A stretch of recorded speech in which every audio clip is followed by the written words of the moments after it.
ngasi gi video sina Zoom da kamaina khoina class semgadage Zoom meeting semgadage oja maruina oja singi damako class to bigidaba Zoom to bigidaba singdo kamaina class ki meeting semdoino hojik toba meeting natragan hayengi dama kamai semgadoino habadu yumtang takcharakke bako yam samna jam jamba aina tawjaba mongno dum takcharakke hanba sigi schedule thaba changbirani schedule changam botungda sida khoina hayengse pung amagi class tawni khalase adudi sigi pung sida from haiba thaba matam je khoina set tawbirani sidi 7 lebanina aina pambase pung amma ne ko pung amma pm okay pung amma pm aduga pami base adum 40 minutes phogi dum oibane ba anamba ko mathanda 40 minutes ta tachagimne mi yam agadi ko adu aina sida 40 minutes ki class adum 140 the lower ni na ko adum thamdrasu kai square thambi ba kai de pm am sta set tawbe are pm na pm thambire set tawragani sta ni chuk matam thagrabani date se hayengi date ne baina pamije sidi ngasi gi date ne ba sida ibrise sida irise ngasi gi date ne aina pamje hayengi date sam to ge date sine matam sine amasung topic sine maru oidusu ko matam ai hojik date se semjar ke hayengi class oibiragadi hayeng se date 7 ore pami ba date to sida sembirani ko ai gi di hayengi semning banina date 7 ore September 2021 later is the set the nambirani howji ai hojik date set tawba loikre adagi matam set tawre kada pung kya bogo tawduno haiba tawkre samna atop process khara su laiko sidai sida adu samna si tawraga yaba yam lusalu da taraga su ko passcode se sida laiba passcode se moina di sembiraga budi thareba ko atarga su angang singna ujabda line ba kai gumma mana meeting id changak pataraga di ko ujabda laijana ba aina hek tawse passcode se line semtu eba sanna harabda 1 2 3 4 5 mana sum sembi ba ko samna atopa singidi video on adu off to the horen sudum yagani atopa crush lay ado jam machana khangminara seba adu mathang process katang sangi ko andang si mathaki sta layriba yam chamna samna harabda mathaki sida kai matangi meeting tawduno se class 12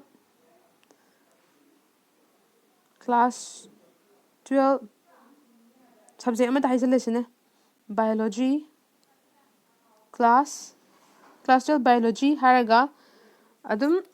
sumaidang hire share sumaidang haibining mo topic to ko introduction boyra du boyra akoina tawduriba meeting dugi matungina class 12 biology hire ko adu huji akoina huji fawda meeting sigi maming seme date seme from pung kya de kya bok silo mak sem lore ko okay marak thatna mamangi video da Zoom class kamaina yawgani mute unmute na chingpa mama aina mamangda explain tawjagre to video amda adu description da dugi link hapcharam gi khangbining ba yar basu du dum yeng bibi ani Zoom kamaina download tawgani kai dagi tawgani kamaina sign in tawgani adu kamaina meeting yawgani meetings da ina mute unmute tawba yaba da ngasi gi sida su share ka lema gi hapcharake huji loire done tawrani atopa sin na basta lay ko adu akoina yawbi roise ba ko sida ina ahan ma changwa gi ne ke ai meeting se schedule tawkre ba ko sida okay aigi sigi oinadi mathanda dum mail da dum mathanda lakchare ko mail da natraga top option ani leibane ba whatsapp ko maga ka share tawna bai dam to ko sumaina gmail khoyi phone da dum gmail hawda dum habidana gmail gi sida form da dum lakani ba mana sumaina sigi gmail da nang thaning ba gmail thage share ina whatsapp da share tawning andi direct whatsapp ki option ni ju phawdi leite ba ko akoina sem gi bigi matungina si line ba ina si copy paste option jarage copy tawra matungda copy tawraga ni copy tawjagre aduga ai huji whatsapp ta paste tawraga whatsapp ki thaningi ba group to any group hire na sida aina sida sigi okay group natraga su thaningi ba mi da ko natraga si group ne khalase ko sida dum paste option ga long press aduni ko paste option badi haine khalle thar garne ba sumaina group ta thabi ai thaning ma mi do thabi ai whatsapp ta sumaina thabi re ko thabi re ba matung sida khoina hauji aina fare sisina hayengi schedule tawrakanda ina semgibagi Zoom meeting gi neba ko sina hayengi damak ina semgibagi hojik leijare sidi yung adudi akoina hojik semina giba meeting do kadai da leigi habdo yengase semba loikibdo hojik semgrga link ta thagredana adumaina thaba su mathanda thokcharak pani ko hojiki mail gi iba phone mong do ꯊꯣꯛꯂꯛꯇ꯭ꯔꯒꯁꯨ ꯃꯦꯜꯗ ꯅꯝꯃꯒ ꯑꯗꯨꯝ ꯊꯣꯛꯂꯛꯄꯅꯦꯕꯀꯣ ꯑꯗꯨꯒ ꯍꯧꯖꯤꯛ ꯑꯩꯅ ꯊꯥꯕ ꯂꯣꯏꯈ꯭ꯔꯦ ꯍꯌꯦꯡꯒꯤꯅꯦ ready ꯂꯩꯔꯒ ꯑꯗꯨꯝ ꯉꯥꯏ ꯂꯩꯔꯦ ꯍꯌꯦꯡ ꯑꯗꯨꯝ ꯃꯇꯝ ꯆꯥꯕ ꯀꯥꯟꯗ ꯍꯌꯦꯡ ꯃꯇꯝꯗ ꯀꯃꯥꯏꯅ ꯍꯥꯡꯒꯅꯤ ꯍꯥꯏꯔꯗꯤ ꯁꯤꯗ ꯃꯈꯥꯗ ꯌꯥꯎꯔꯤꯕ ꯁꯤꯒꯤ ꯃꯤꯇꯤꯡꯁꯤꯗ ꯌꯦꯡꯕꯤꯌꯣꯕꯀꯣ ꯃꯤꯇꯤꯡꯁꯤꯗ ꯅꯝꯃꯁꯨ ꯌꯥꯏ ꯅꯠꯇ꯭ꯔꯒ ꯅꯪ ꯉꯁꯥꯏ ꯊꯥꯕꯤꯈꯤꯕ ꯂꯤꯡꯛꯇꯨꯗ ꯑꯗꯨꯝ ꯅꯝꯃꯁꯨ ꯌꯥꯏꯀꯣ ꯑꯣꯀꯦ ꯑꯩ ꯃꯤꯇꯤꯡꯁꯤꯗ ꯍꯌꯦꯡꯒꯤ ꯌꯦꯡꯁꯤ ꯍꯌꯦꯡꯒꯤ ꯄꯨꯡ 1ꯗ ꯀꯣ ꯍꯌꯦꯡꯒꯤ ꯇꯨꯃꯣꯔꯣ ꯍꯥꯏꯔꯦ ꯍꯌꯦꯡꯒꯤ ꯄꯨꯡ 1ꯗ ꯑꯩꯒꯤ ꯀ꯭ꯂꯥꯁꯁꯦ ꯂꯩꯔꯦ ꯍꯥꯏꯔꯦ ꯍꯌꯦꯡ ꯑꯩꯅ ꯀ꯭ꯂꯥꯁ ꯍꯧꯔꯝꯗꯥꯏꯗ ꯁꯤꯒꯤ ꯁ꯭ꯇꯥꯔꯠꯁꯤꯗ ꯅꯝꯕꯤꯔꯒ ꯑꯗꯨꯝ ꯌꯥꯔꯅꯤ ꯑꯩꯅ ꯍꯌꯦꯡ ꯀ꯭ꯂꯥꯁ ꯍꯧꯅꯤꯡꯉꯗꯤ ꯁꯤꯒꯤ ꯁ꯭ꯇꯥꯔꯠꯇ ꯑꯗꯨꯝ ꯅꯝꯕꯤꯔ ꯌꯥꯔꯅꯤ ꯑꯗꯨꯒ ꯀꯩꯒꯨꯝꯕ ꯑꯩꯅ ꯀꯩꯒꯨꯝꯕ ꯁꯤꯒꯤꯁꯤꯗ ꯁꯦꯝꯗꯣꯛꯅꯤꯡꯕ ꯑꯃ ꯂꯩꯔꯦ ꯈꯜꯂꯁꯦꯕ ꯃꯇꯝꯁꯨ ꯁꯦꯝꯗꯣꯛꯅꯤꯡꯒꯦꯔꯥ ꯅꯠꯇ꯭ꯔꯒ ꯀ꯭ꯂꯥꯁꯀꯤ ꯃꯃꯤꯡꯁꯨ ꯁꯦꯝꯗꯣꯛꯅꯤꯡꯒꯦꯔꯥ ꯑꯦꯅꯤ ꯁꯦꯝꯗꯣꯛꯅꯤꯡꯕ ꯑꯃ ꯂꯩꯇꯥꯔꯒꯗꯤ ꯑꯩꯅ ꯀ꯭ꯂꯤꯛ ꯇꯧꯕꯤꯌꯣ ꯑꯩ ꯁꯤꯗ ꯑꯗꯨꯝ ꯁꯤꯒꯤ ꯃꯊꯛꯇ ꯑꯗꯨꯝ ꯀ꯭ꯂꯤꯛ ꯇꯧꯖꯒꯦꯕꯀꯣ ꯀ꯭ꯂꯤꯛ ꯇꯧꯕ ꯀꯥꯟꯗ ꯉꯁꯥꯏꯒꯤ ꯑꯩꯅ ꯁꯦꯝꯈꯤꯕ ꯑꯗꯨꯃꯥꯏꯅ ꯊꯣꯛꯂꯛꯑꯅꯤꯕꯀꯣ ꯁ꯭ꯇꯥꯔꯠꯁꯤꯗꯤ ꯍꯌꯦꯡ ꯅꯝꯕꯤꯕ ꯍꯌꯦꯡ ꯅꯪꯅ ꯃꯇꯝꯗꯨ ꯌꯧꯔꯀꯥꯟꯗ ꯅꯝꯕꯤꯕ ꯌꯥꯏ ꯅꯠꯇ꯭ꯔꯒ ꯑꯩꯅ ꯁꯦꯝꯗꯣꯛꯅꯤꯡꯕ ꯂꯩꯔꯒꯗꯤ ꯃꯊꯛꯇ ꯂꯩꯔꯤꯕ ꯏꯗꯤꯠꯁꯦ ꯅꯝꯃꯒ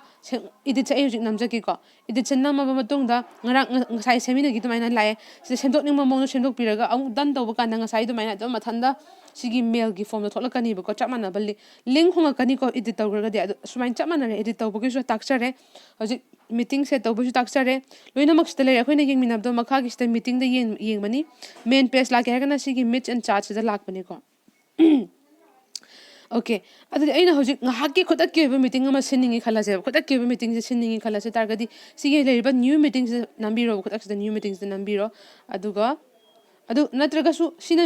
ꯑꯣꯀꯦ ꯁꯤ ꯍꯥꯟꯅ ꯇꯥꯛꯆꯔꯒꯦ ꯅ꯭ꯌꯨ ꯃꯤꯇꯤꯡ ꯅꯝꯖꯔꯦ ꯑꯗꯨꯒ ꯁ꯭ꯇꯥꯔꯠ ꯑ ꯃꯤꯇꯤꯡ ꯁꯤꯗ ꯈꯨꯗꯛꯇ ꯁ꯭ꯇꯥꯔꯠ ꯍꯧꯕꯁꯨ ꯑꯗꯨꯝ ꯅꯝꯃꯤꯟꯅꯔꯁꯦꯕꯀꯣ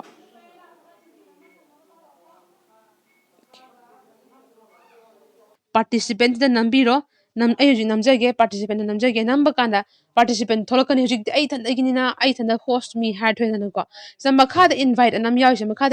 ꯑꯃ ꯌꯥꯎꯔꯤꯁꯦ ꯁꯤꯗ ꯅꯝꯕꯤꯗꯣꯏꯅꯤꯀꯣ ꯑꯩ ꯍꯧꯖꯤꯛ ꯅꯝꯖꯒꯦ ꯏꯟꯚꯥꯏꯠ ꯑꯅ ꯅꯝꯖꯒꯦ ꯑꯗꯨꯒ ꯁꯤꯗꯩꯁꯤꯗ ꯑꯣꯞꯁꯟ ꯊꯣꯛꯂꯛꯈ꯭ꯔꯦꯀꯣ ꯃꯦꯁꯦꯖ ꯊꯥꯒꯦꯔꯥ ꯃꯦꯁꯦꯖꯇ ꯊꯥꯔꯁꯨ ꯌꯥꯔꯦ ꯃꯦꯁꯦꯟꯖꯔꯗ ꯊꯥꯔꯁꯨ ꯌꯥꯔꯦ ꯁꯤꯗ ꯄꯤꯕꯤꯔꯤꯁꯦꯀꯣ ꯃꯦꯁꯦꯖꯇ ꯊꯥꯒꯦꯔꯥ ꯆꯨꯝꯅꯒꯤ ꯅꯠꯇ꯭ꯔꯒꯁꯨ ꯃꯦꯁꯦꯟꯖꯔꯗ ꯊꯥꯒꯦꯔꯥ ꯅꯠꯇ꯭ꯔꯒ ꯊ꯭ꯔꯨ ꯀꯣꯂꯔ ꯊꯥꯒꯦꯔꯥ ꯖꯤꯃꯦꯜ ꯊꯥꯒꯦꯔꯥ ꯁꯨꯃꯥꯏꯅ ꯈꯔ ꯖꯨꯝ ꯀꯟꯇꯦꯛ ꯂꯩꯒꯅꯤ ꯁꯨꯃꯥꯏꯅ ꯈꯔ ꯂꯩꯔꯦꯀꯣ ꯑꯩꯅ ꯉꯁꯥꯏꯒꯤ ꯖꯤꯃꯦꯜ ꯊꯥꯕꯩꯗꯨꯗꯤ ꯑꯣꯞꯁꯟ ꯄꯤꯕꯤꯈ꯭ꯔꯦꯀꯣ ꯍꯟꯗꯛꯃꯨꯛꯁꯤꯅ ꯑꯩꯅ ꯍꯟꯗꯛꯀꯤꯁꯤꯅ ꯃꯦꯁꯦꯖꯤꯡꯗ ꯊꯥꯔꯒꯦ ꯃꯦꯁꯦꯖꯇ ꯊꯥꯕ ꯃꯇꯝꯁꯤꯗꯩꯁꯤꯗ ꯑꯣꯀꯦ ꯑꯩꯅ ꯊꯥꯅꯤꯡꯉꯤꯕ ꯃꯤꯗꯣꯀꯣ ꯁꯤꯗ ꯂꯩꯔꯅꯤꯕꯀꯣ ꯑꯩꯅ ꯊꯥꯅꯤꯡꯉꯤꯕ ꯃꯤꯗꯣ ꯃꯦꯁꯦꯖꯤꯡꯒꯤꯗꯨꯅꯤꯀꯣ ꯍꯧꯖꯤꯛ ꯉꯁꯥꯏꯒꯤꯗꯨꯅ ꯃꯦꯜꯗ ꯇꯥꯛꯆꯈ꯭ꯔꯦꯗꯅ ꯑꯗꯩ ꯁꯤ ꯂꯤꯡꯛꯁꯦ ꯊꯥꯔꯦꯕ ꯑꯩꯅ ꯍꯧꯖꯤꯛ ꯑꯣꯀꯦ ꯁꯤ ꯑꯩꯅ ꯌꯥꯎꯍꯟꯅꯤꯡꯉꯤꯕ ꯁꯥꯇ꯭ꯔꯗꯨꯅꯤ ꯑꯣꯀꯦ ꯑꯩ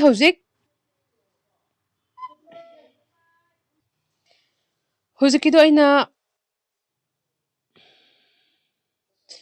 ꯑꯩꯒꯤ ꯁꯥꯇ꯭ꯔꯗ ꯊꯥꯈ꯭ꯔꯦꯀꯣ ꯍꯧꯖꯤꯛꯀꯤꯗꯣ ꯑꯩꯅ ꯑꯩꯒꯤ ꯁꯥꯇ꯭ꯔꯗ ꯊꯥꯈ꯭ꯔꯦ ꯁꯤꯒꯤ ꯂꯤꯡꯛꯁꯤꯅꯤ ꯋꯦꯠ ꯃꯈꯥ ꯆꯠꯈ꯭ꯔꯦ ꯁꯤꯒꯤ ꯂꯤꯡꯛꯁꯤꯅꯤ ꯑꯗꯣ ꯍꯧꯖꯤꯛ ꯑꯩꯒꯤ ꯖꯨꯝꯗ ꯑꯃꯨꯛ ꯀ꯭ꯂꯥꯁꯇ ꯍꯜꯂꯛꯑꯒꯦꯕ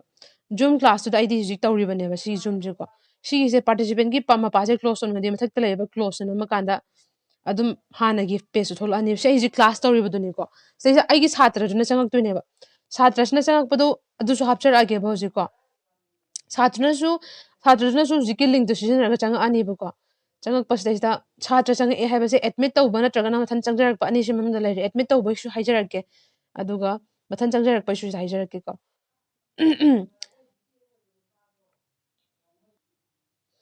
ꯁꯤꯒꯤ ꯑꯣꯏꯅꯗꯤ ꯄꯥꯔꯇꯤꯁꯤꯄꯦꯟꯁꯦ ꯑꯦꯗꯃꯤꯠ ꯇꯧꯕꯒꯤ ꯊꯣꯛꯂꯛꯇ꯭ꯔꯦ ꯑꯣꯞꯁꯟ ꯀꯩꯁꯨ ꯀꯥꯏꯗꯦꯀꯣ ꯑꯗꯨꯝ ꯃꯊꯟꯇ ꯆꯪꯉꯛꯈ꯭ꯔꯦꯕ ꯄꯥꯔꯇꯤꯁꯤꯄꯦꯟ ꯑꯅꯤ ꯁꯨꯔꯦ ꯑꯩꯒꯤ ꯁꯥꯇ꯭ꯔ ꯑꯃ ꯆꯪꯉꯛꯈ꯭ꯔꯦꯀꯣ ꯁꯤꯗꯩꯁꯤꯗ ꯁꯨꯃꯥꯏꯅ ꯀꯅꯥ ꯆꯪꯉꯛꯏ ꯀꯅꯥ ꯆꯪꯉꯛꯇꯦ ꯍꯥꯏꯕꯁꯦ ꯂꯩꯔꯅꯤ ꯑꯗꯨꯒ ꯀꯩꯒꯨꯝꯕ ꯑꯩꯅ ꯁꯥꯇ꯭ꯔꯁꯤꯡꯁꯦ ꯋꯥ ꯉꯥꯡꯉꯛꯑꯦ ꯍꯥꯏꯔꯗꯤ ꯄꯨꯂꯞ ꯃ꯭ꯌꯨꯠ ꯊꯝꯅꯤꯡ ꯇꯥꯔꯒꯗꯤ ꯃꯈꯥꯗ ꯂꯩꯔꯤꯕ ꯍꯧꯖꯤꯛ ꯃ꯭ꯌꯨꯠ ꯑꯣꯜꯁꯤꯗ ꯅꯝꯕ ꯃꯇꯝꯗ ꯁꯤꯗꯩꯁꯤꯗ ꯑꯩꯅ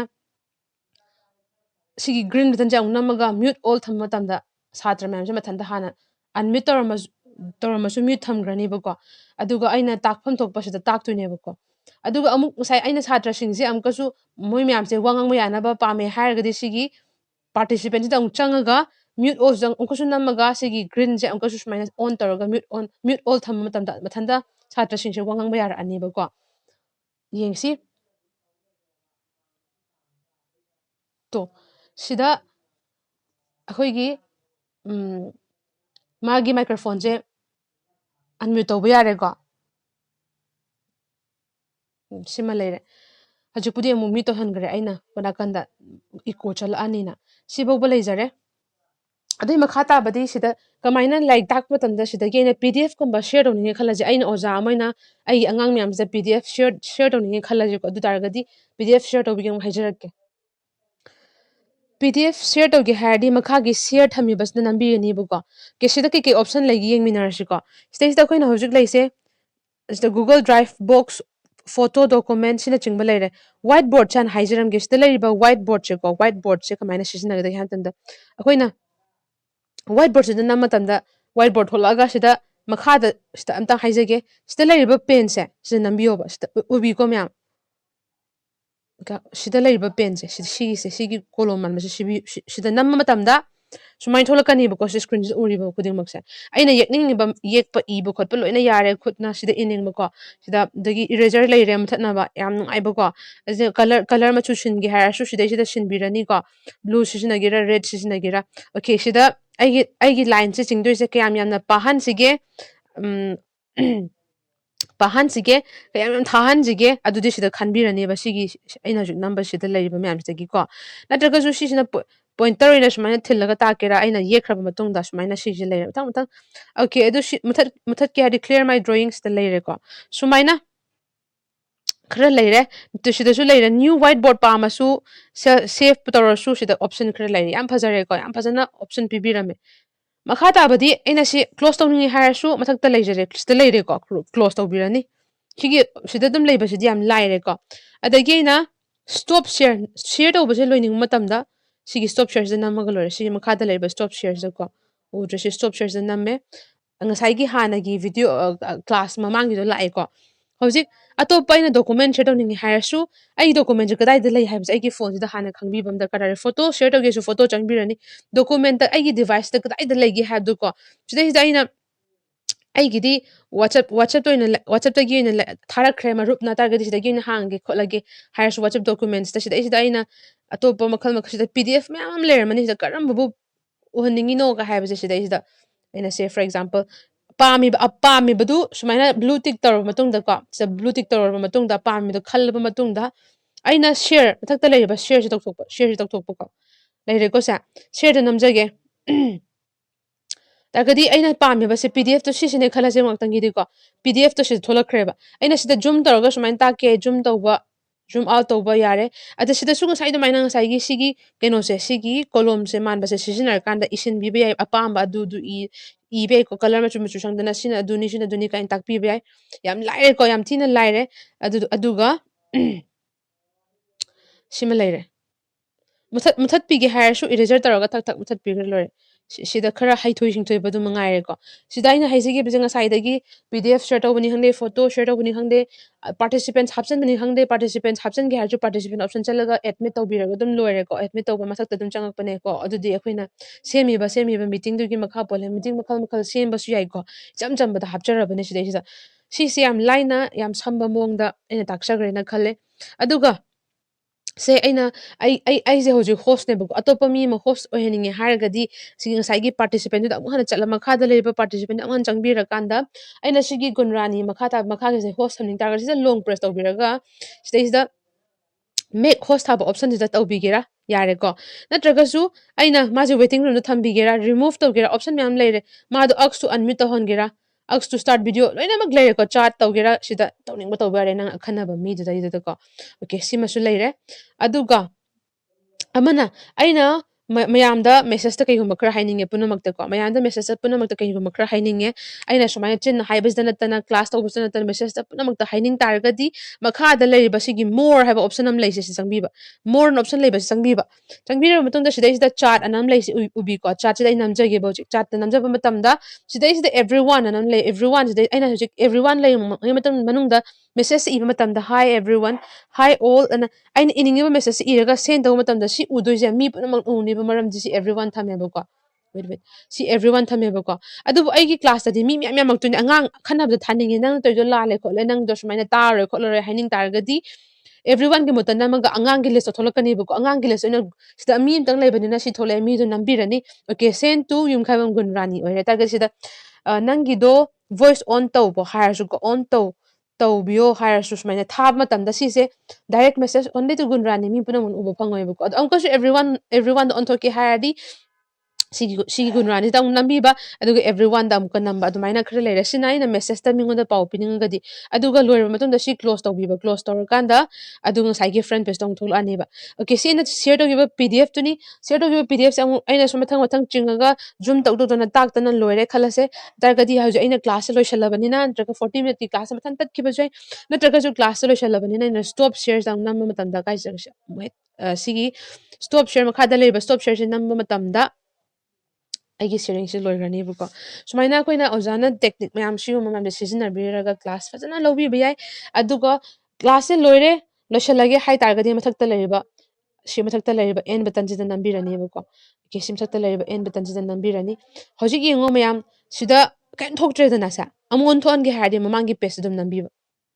ꯌꯥꯏꯀꯣ ꯁꯦ ꯁꯨꯃꯥꯏꯅ ꯄꯥꯔꯇꯤꯁꯤꯄꯦꯟ ꯌꯦꯡꯒꯦ ꯍꯥꯏꯔꯁꯨ ꯅꯥꯀꯟꯗ ꯁ꯭ꯋꯥꯏꯞ ꯇꯧꯔꯀꯥꯟꯗ ꯆꯤꯡꯉꯒ ꯌꯦꯡꯕꯤꯕ ꯌꯥꯔꯦ ꯑꯣꯀꯦ ꯁꯨꯃꯥꯏꯅ ꯂꯩꯔꯦ ꯌꯥꯝ ꯏꯖꯤ ꯑꯣꯏꯌꯦ ꯖꯨꯝꯒꯤꯁꯦ ꯃꯊꯪꯗ ꯒꯨꯒꯜ ꯃꯤꯠꯀꯤ ꯑꯃꯨꯛ ꯍꯥꯞꯆꯔꯛꯀꯦ ꯑꯥꯏ ꯍꯣꯞ ꯏꯠꯁ ꯌꯨꯁꯐꯨꯜ ꯑꯣꯀꯦ ꯉꯁꯤꯒꯤ ꯚꯤꯗꯤꯑꯣꯗꯤ ꯁꯤꯗ ꯂꯣꯏꯁꯤꯟꯖꯔꯒꯦ ꯑꯦꯟ ꯇꯧꯔꯒ ꯂꯣꯏꯁꯤꯜꯂꯅꯤꯀꯣ ꯑꯗꯣ ꯁꯤꯒꯤꯗꯤ ꯁꯨꯝ ꯂꯣꯏꯁꯤꯟꯖꯔꯒꯦ ꯊꯦꯡꯛ ꯌꯨ